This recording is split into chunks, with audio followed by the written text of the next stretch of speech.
Hey everybody, it's Chris Miles here, anti-financial advisor and cash flow expert. Hey, I apologize about missing you guys live today.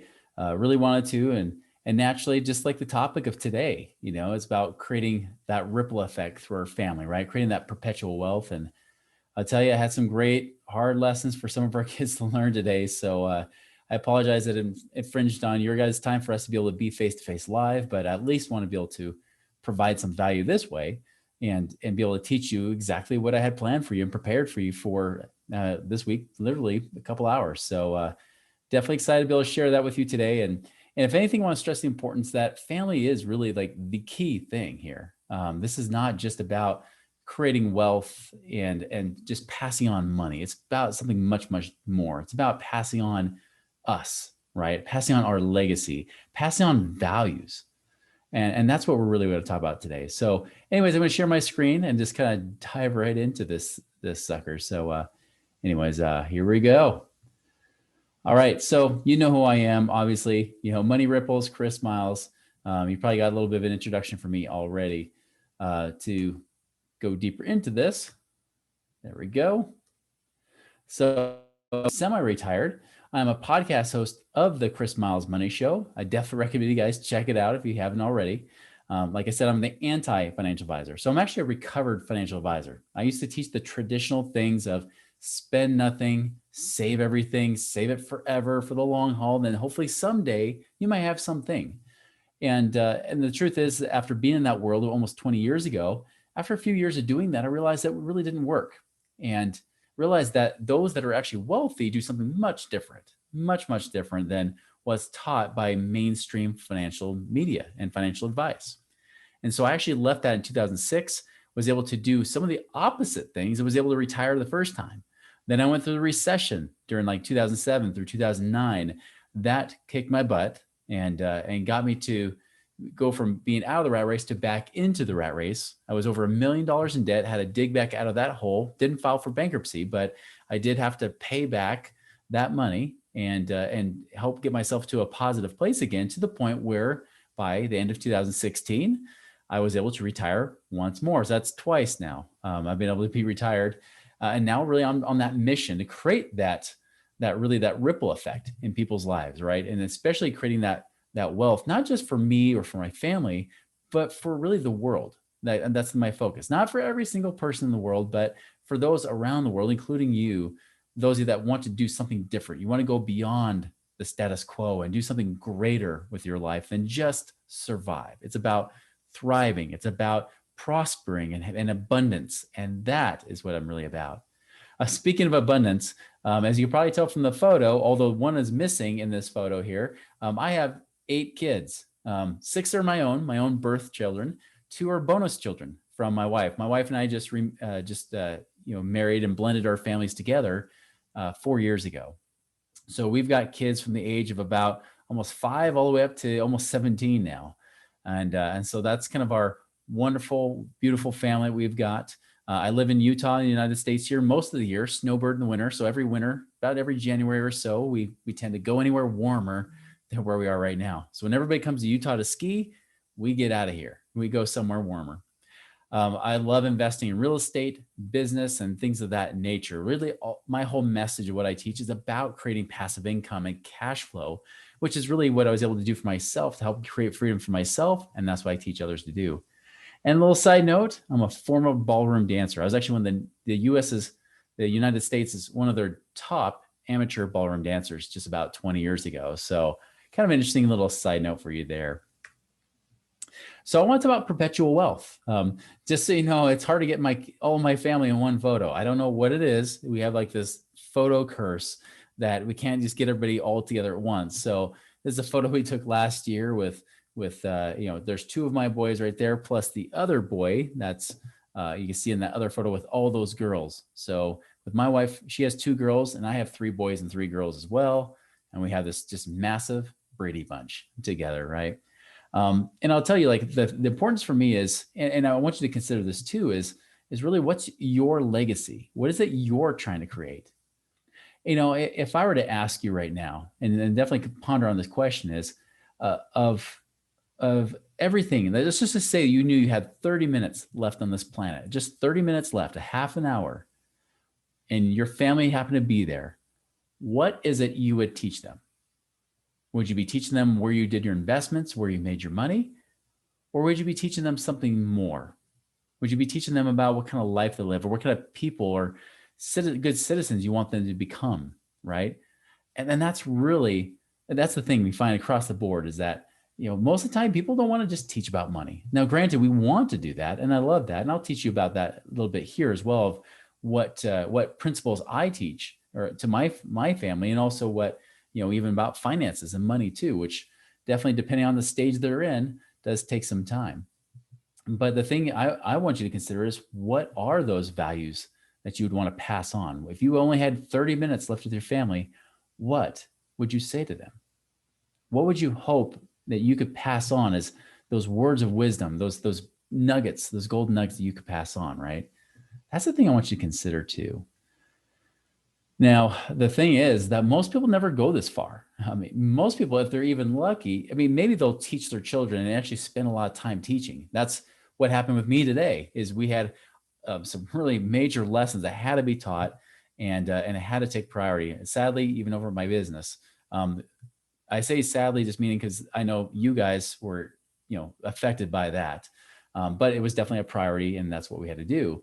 So, I mean, that's part we have to do, but many of us will take the easy, hard path, right? We don't really do a lot with our children. We try to say, hey, just hopefully they'll survive. Hopefully school teachers will help them. Hopefully maybe maybe there's church and things like that. But, do we really take the time to do those hard things now to make it easier later for them and for us? And that's the thing, is that most people, especially when it comes to money, right? Not just with values, but especially with money, it's not a really good legacy that's left behind. Most of the time, money is a sensitive topic. It's something that people don't want to talk about. It's something that, it was a cause of contention within their family. And therefore, it's something that you try to either tap dance around the other person, or you just let one person take care of it all. And so then there's no fighting. You just let one person be the dictator. And that's not the way to work in a partnership as a couple. And definitely when you're not trying to teach your children, you don't want to pass on that legacy either. Most people, when they talk about money, pass on a legacy of scarcity, not a legacy of abundance. And that's what we want to avoid. So let me talk to you about some of the things that we have as instilled as some of those key values and principles we teach, not just when the opportunity arises, but also just with what we want to have for helping our wealth continue. And I know, again, that wealth is not just the money, because here's the thing. If I had my choice between passing on money or passing on the values that were instilled in me, or that I had to learn that helped me create this money, naturally, what am I going to do? I'm going to definitely teach them the values of how I created it and what's necessary to create it, versus just teaching or just sending them money, just giving them money. I don't want trust fund babies, right?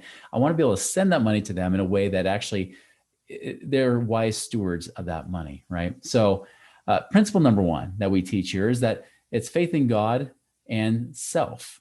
I added self as well. I mean, faith in God is a big one, right? And that's a big theme of our family, is that our faith in our God, like our Heavenly Father that loves us, that really really following those values, those systems of living that great, abundant, righteous life, a life that actually loves other people, right? That's key.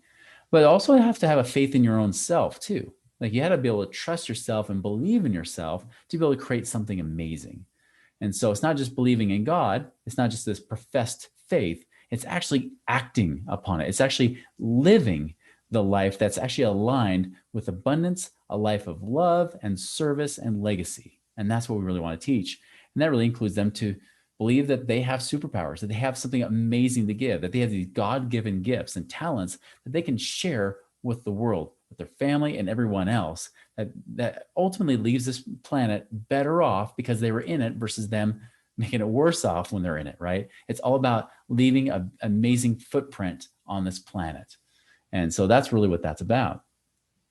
Principle number two is purpose. Make sure that they have a very clear purpose, not just a purpose of life, right? Because some people will say well, my purpose is to serve other people.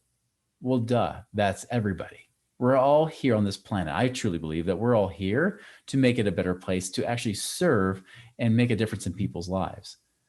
But the way that we have that purpose, the way we're able to express that purpose.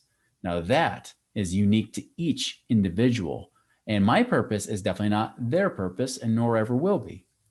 You can see here, like this is actually a graphic I had designed by one of my friends. I had a purpose statement. By the way, my statement's actually shortened and condensed as I started to internalize this purpose within myself. But you can see here, like my own purpose, the statement I created, my own mission statement, if you will, is through powerful conversations and faithfulness, I establish higher standards of service, perseverance, and stewardship to create happy, fruitful lives. Since then, I've actually gotten rid of that first segment. I just say that I establish higher standards of service, perseverance, and stewardship to create happy, fruitful lives. And that's part of that legacy I want to leave behind. Now, granted, I'm not saying that they have to live it exactly like me. They don't have to be little carbon copy robots. Oops, got a little excited there with my robot. But that's not what we're here to do, right? But my goal here is that they find their own purpose, that they find out their own gifts and their own talents and use that to be able to create a very fulfilled and happy life. So that's ultimately what I have here. And if you haven't figured out your own purpose, start working on that. Start to really understand deeply about what you're here to do, what you're about. What are some of those key talents? What are your passions in life? What are the values that you have? Because when you roll those all together, you get this unique combination. It's something that you just do not duplicate in another person. You are unique, you are special, and there's no one on this planet like you. And so that's the thing we would want to teach. Number 3 is be the hero, right? I don't want my kids to be the victim, right? No one remembers the victim, right? In those old slasher horror movies, no one remembers the victims. They just know that they got killed. Everybody remembers the hero of the movie, right? Those are the movies we love watching, is the hero.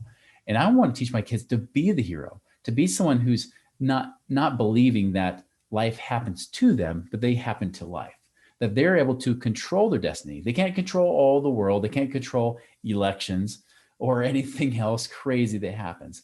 However, they can control how they respond. They can control of how they show up in a way that they actually don't become whiny, complacent victims. They actually show up as someone who says, listen, I'm going to do what I can. I can do my part. I'm going to do whatever it's possible to be the hero of my own story. And that's really a big thing I want to try to instill. That's a big conversation we have with our kids now, because it's hard when there's a whole generation of whiners, right? I mean, really, we have this young generation of whiny babies. And this is not just children. This is even young adults, right? And there's even some older adults, even my age, and Generation X, that are this way too, where we're hearing all this whining and they feel like they're helpless, right? And they just can't do anything, and someone else should take care of them. But instead, I want to teach them that, no, you are self-sufficient. You can be self-reliant. You can't control the world, but you can control who you are, and you can control how you show up and how you respond to a situation. So that's what I mean by be the hero. For stewardship, I've been already kind of hitting on this, here and there, but now we're starting to move towards, both their family, both the human life value stewardship, what is it that you control of your own, even your own gifts and abilities and time and attention, right? And also money and your resources and how to use that. My whole goal is, of course, that we protect it and grow it, right? We try to improve upon it. So when I teach about being a steward, it's always about that stewards are here to find out how they can actually create value in the world, right? They're here to actually try to make things better, try to improve upon things, make things more beautified, or try to edify others with their conversations or even with their actions, right? It's always about trying to make something better and bigger. This includes money, but this definitely includes your own life too. And so a very, very core value of that stewardship of how do you make sure that you're using your resources, your time, talents, your money, and everything you've been blessed with in the service of others to help ultimately make this world a better place. Number 5 is a key principle I teach, is that dollars follow value. I never, ever, ever want them stuck believing that somehow you only get money through being lucky, or getting money through exploitation or stealing or anything of that nature, using governments to plunder for you. That's not what I teach. I teach against stewardship. I teach them to be the hero, right? And that dollars follow the value you create for other people. So if you want to make more money, and this is what's been true for me, very true. Once I figured this out, it's almost like I cracked the money code. Making money became so much easier when I realized ultimately dollars follow the value you create. They follow you serving people, solving problems for people. And the better you get at solving problems and serving people, the more money you make just naturally. It just naturally follows that. And so I'm trying to teach them that it's not about how much education you have, unless it actually leads to more value creation. It's really about how do you show up creating value, ideally with those gifts, those talents, with your passions and everything that you have within you, right? Using that, tying that purpose in with what you're trying to do on a day-to-day basis. Number 6, and this is the last one, and I think it's hugely beneficial, is that relationships equal wealth. Now, this could be true of family, and this could be true of money, right? This could be true of everything, friendships and everything. The real key is how do we exchange with one another? Wealth is created when there's an exchange of wealth, when there's that exchange happening. Just like when money passes through hands and passes through other people and you're blessing people's lives, wealth is very much the same way in all things. Is how do we exchange with one another? How do we show up to serve? How do we actually try to be involved in people's lives in a way that helps them, that serves them?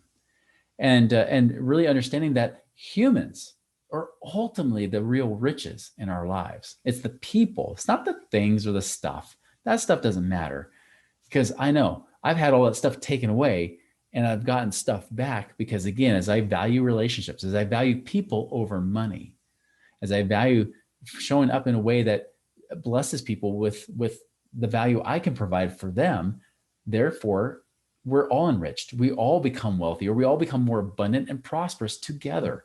And that is ultimately the ripple effect I'm trying to create through my life and through my family too. And so really teaching that relationships are the key, and that was our big lesson today for our family, was how is that family relationship between siblings and how we treat each other and include each other, how does that really help?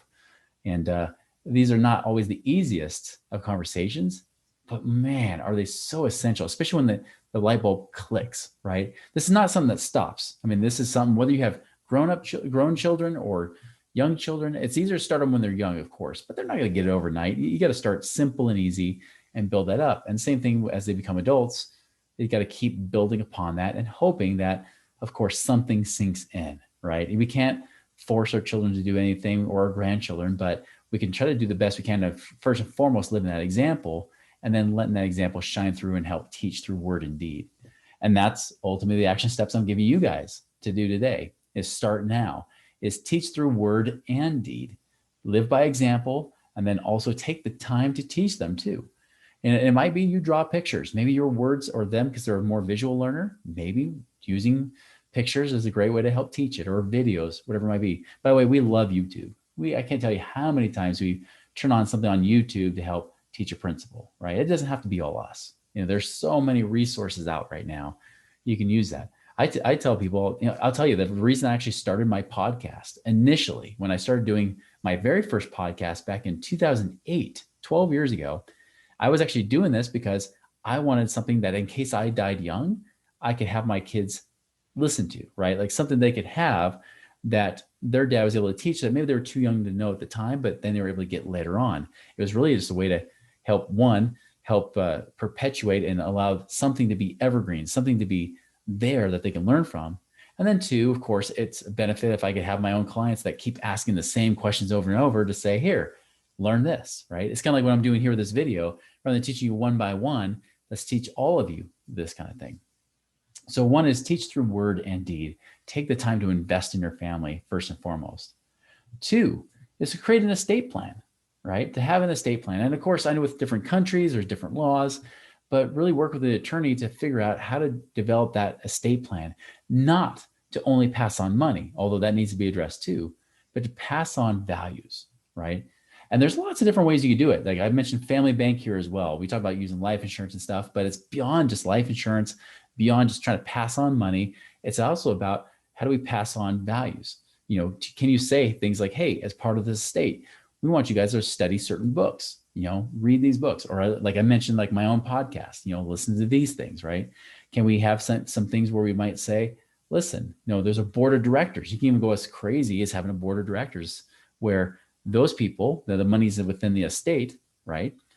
But if someone wants to be able to get money from the estate, they can't just inherit it and just take it. They got to go in for a loan. And with this loan, this kind of creates this perpetual wealth, right? Because they have to borrow from your estate to then pay it back with interest. And if you even happen to have a family board, maybe it's a board of 3 or 5 people, you might say, you got to present this to this board and to see if they approve it. And of course, there's that oversight. There's that, that ability to do that, to have that accountability, right? But again, the purpose is not just to suck the money up, which is what inevitably happens even in wealthy families. If they don't teach their children the values and the ways to create, it won't happen for them either. So what better way to teach them to say, hey, here's responsibility. You're going to take this, even if it's a low interest rate, you're going to borrow this at a low interest, but you've got to pay it back. And you got to have an action plan to pay it back too. So that's why you kind of keep that money perpetuating. They all get life insurance on themselves. So every person in the family, you can't force them to get life insurance, but really encourage them to say, hey, everybody gets life insurance to then pay into the estate. And yes, they might create their own estate plan. That could happen, but ultimately it's about creating that family bank, right? I call it the Bank of Miles, the BOM, right? Or whatever it might be. Of course, with my wife, her last name starts with a B, so that's Bob, the Bank of Bob. That kind of sounds better than bomb. I don't know. Mine's the bomb, hers is the Bob, right? Anyways, I digress. The point is that, again, we want that wealth to perpetuate and continue for generation to generation to generation. And then 3, I know I kind of mentioned this for myself, but capture, especially if we're talking about these values, capture them, whether you're writing in a journal. I can't tell you, like, I wish especially with great-grandparents, great-great-grandparents, like my heritage, I wish I knew more about their story, about, them being pioneers moving across the West. And maybe for you guys as well, like the pioneers in your own country, right? What were the experiences they had? Were there any valuable lessons? Were they just like you? I mean, it kind of makes you wonder, were you a lot like those family members that maybe you never met over 100 years ago, right?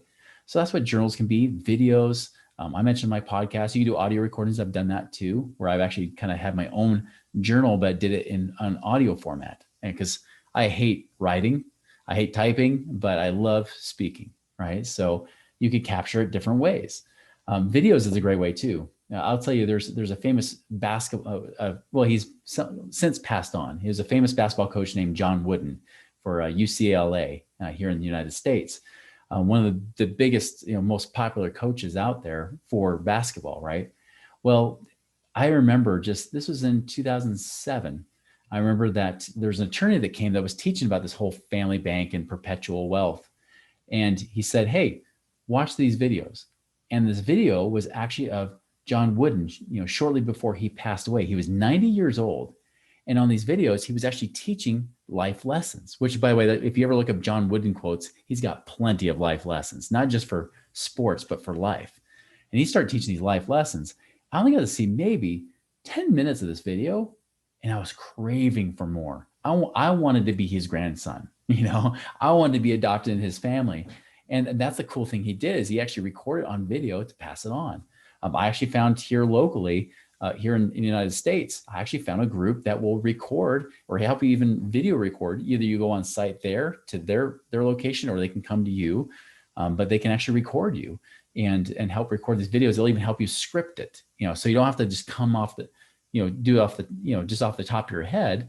You could actually go and have this almost pre-scripted to some level, so that when you can share this, you can share it more relaxed, you're focused, you can be able to share what you need to share without wasting a lot of time. So really cool things there for sure.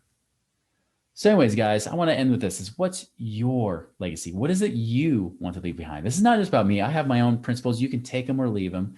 You take it for whatever you want, but that's what I have here. Now, granted, like I said, you got to be patient. You can't expect perfection. If you can see here, this is my second oldest son, back when he was in 6th grade. So this is back when he was 11 years old. He's now 13. They had him put some stuff on the wall, and the teacher just said, yeah, I wasn't sure if I wanted to post this on the wall or not, but here you go. And it talks about, a million dreams, referring to the Greatest Showman. It's like, I'm going to make, so they're talking about like, what are you going to do? What's your dream, right? What are you going to create? What does my at that time 11-year-old son say? He said, I would time travel to baby Hitler and hang baby Hitler. That's what it says in there. So yeah, it's not perfect, right? But I love that he's ambitious. I love that he has great goals. But the thing is you got to love them for who they are, and you got to help meet them for wherever they are in their life. And so, my challenge to you guys is determine what your legacy is. Discuss that as a couple. If you're married, if you're not married, great. If you're single, you don't have to discuss it much. You just have to determine what you really want to leave as your legacy, and how do you want to help them create their own legacy too. So it doesn't just stop with you.